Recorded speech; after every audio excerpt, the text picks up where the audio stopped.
he was going to shoot. He waited till they could see the whites of their eyes.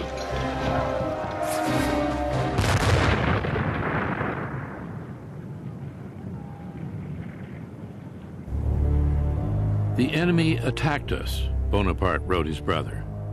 We killed a great many of them. Now all is quiet. I could not be happier.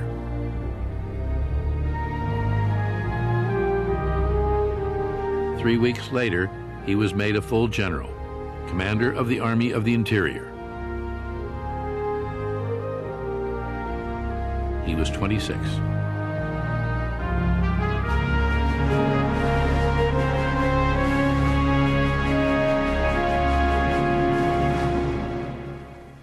Bonaparte was now a man to be reckoned with. He was driving through Paris in a fine carriage, wearing new clothes, drenching himself in eau de cologne. The unsophisticated general was no ladies' man, but he had fallen in love. Her name was Marie Joseph Rose de Beauharnais. Everyone called her Rose. Bonaparte called her Josephine. She was a Creole aristocrat from the French colony of Martinique, a 32-year-old widow with two small children, deep in debt, trying to make her way in Paris alone. Languid, with a nonchalant shading into indolence, she was known as a woman of refinement, charm, and grace. It was said that she even went to bed gracefully. Bonaparte was dazzled by her. I was naturally timid among women, he said. Madame de Beauharnais was the first woman who gave me any degree of confidence. Josephine was what might be called a slightly false woman. She'd been married young, her husband had died in the guillotine. She'd had an affair with somebody that helped her out, and it was well known she had affairs with men in high French society. No one stood higher than Paul Barras, the most powerful figure in the new government.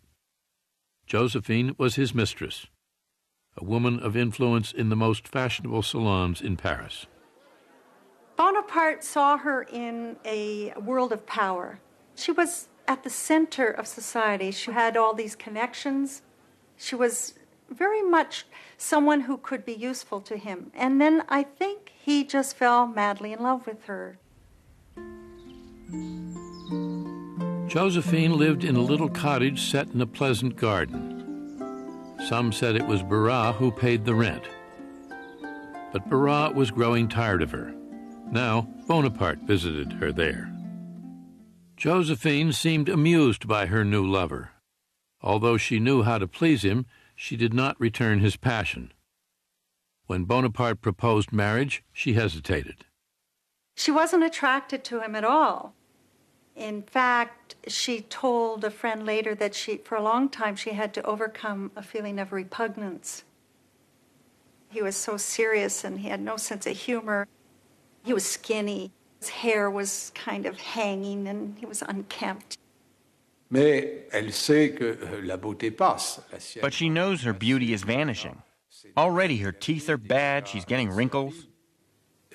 Napoleon doesn't see it, but others see it, and she sees it. Her looks fading and her debts mounting, she needed a protector. On March 9, 1796, Napoleon Bonaparte and Josephine de Beauharnais were married. A gold enameled medallion was the general's wedding gift to his bride. On it were inscribed the words, "To Destiny."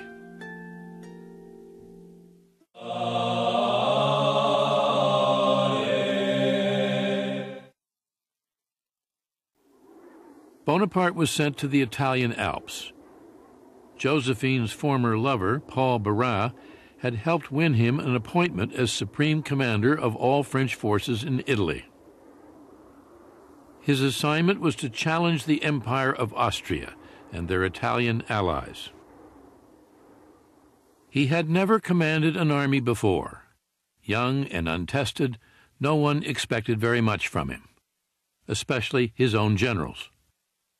Tout le monde l'attend avec un peu de moquerie. Everyone makes fun of him before he gets there. This little general who perhaps owes his command to his wife. Grâce largement donnée de sa femme. Or, il arrive. Then he arrives, and within a few moments, the veterans who made fun of him understand exactly. He is in charge. Il est le chef. I don't know why, one of his generals said, but the little bastard scares me. Bonaparte's army was in no condition to win battles. It had been stagnating under incompetent commanders in the foothills of the Alps for almost 2 years. Soldiers, he proclaimed, you are naked and ill-fed. No fame shines upon you. I will lead you into the most fertile plains in the world. Rich provinces, great cities will lie in your power. You will find there honor, glory, and riches. He really enthralls them. He's a terrific actor. Il est capable He is capable of laughing, smiling, brusquement, and then suddenly he is passionate, inspiring fear, horror, and anger. Colère. On April 2nd, 1796, Bonaparte led his army forward. He was badly outnumbered. 38,000 French soldiers faced 38,000 Austrians and their allies, 25,000 Piedmontese. Bonaparte planned to isolate the Austrians from the Piedmontese, then conquer each separately. He would strike first at Piedmont. In just 2 weeks, he won 6 battles, took thousands of prisoners, and broke the back of Piedmont's army. One Piedmontese officer would later complain, they sent a young madman who attacks right, left, and from the rear. It's an intolerable way of making war. On April 26th, Piedmont surrendered. Bonaparte demanded gold and silver and paid his troops, the first real money they had seen in years. Soldiers, he said, we thank you.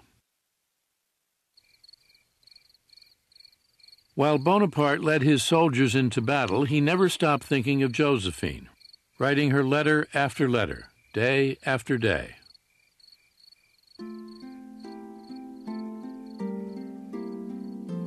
Not a day goes by without my loving you, he wrote her. Not a night without holding you in my arms. I curse the glory and ambition which keeps me from the soul of my life. Whenever I am troubled as to how things will turn out, I put my hand to my heart where throbs your likeness. I have but to look at it, and my love is perfect happiness. Josephine would sometimes read his letters aloud to friends. Bonaparte, she told them, is so amusing. With Piedmont defeated, Bonaparte was now pursuing the Austrians, who retreated to the east, bewildered by the 26-year-old general and his new way of making war. In the 18th century, there were nobles commanding on both sides, and they had a certain code. The armies would maneuver, and very often, if one had the other in check, that would be the end of it. There would be no fight. Napoleon was, in a way, the first modern general. He did not accommodate those old codgers on the other side at all. Il attaque tous les jours. He attacks every day. He attacks when it snows, he attacks at night, he attacks when it's cold. It's not the way the game is played. Il cherche l'ennemi. He looks for the enemy, fights it, and when they assume that he's going to stop, he continues. The next day, he fights again. It surprises them. Et il surprend.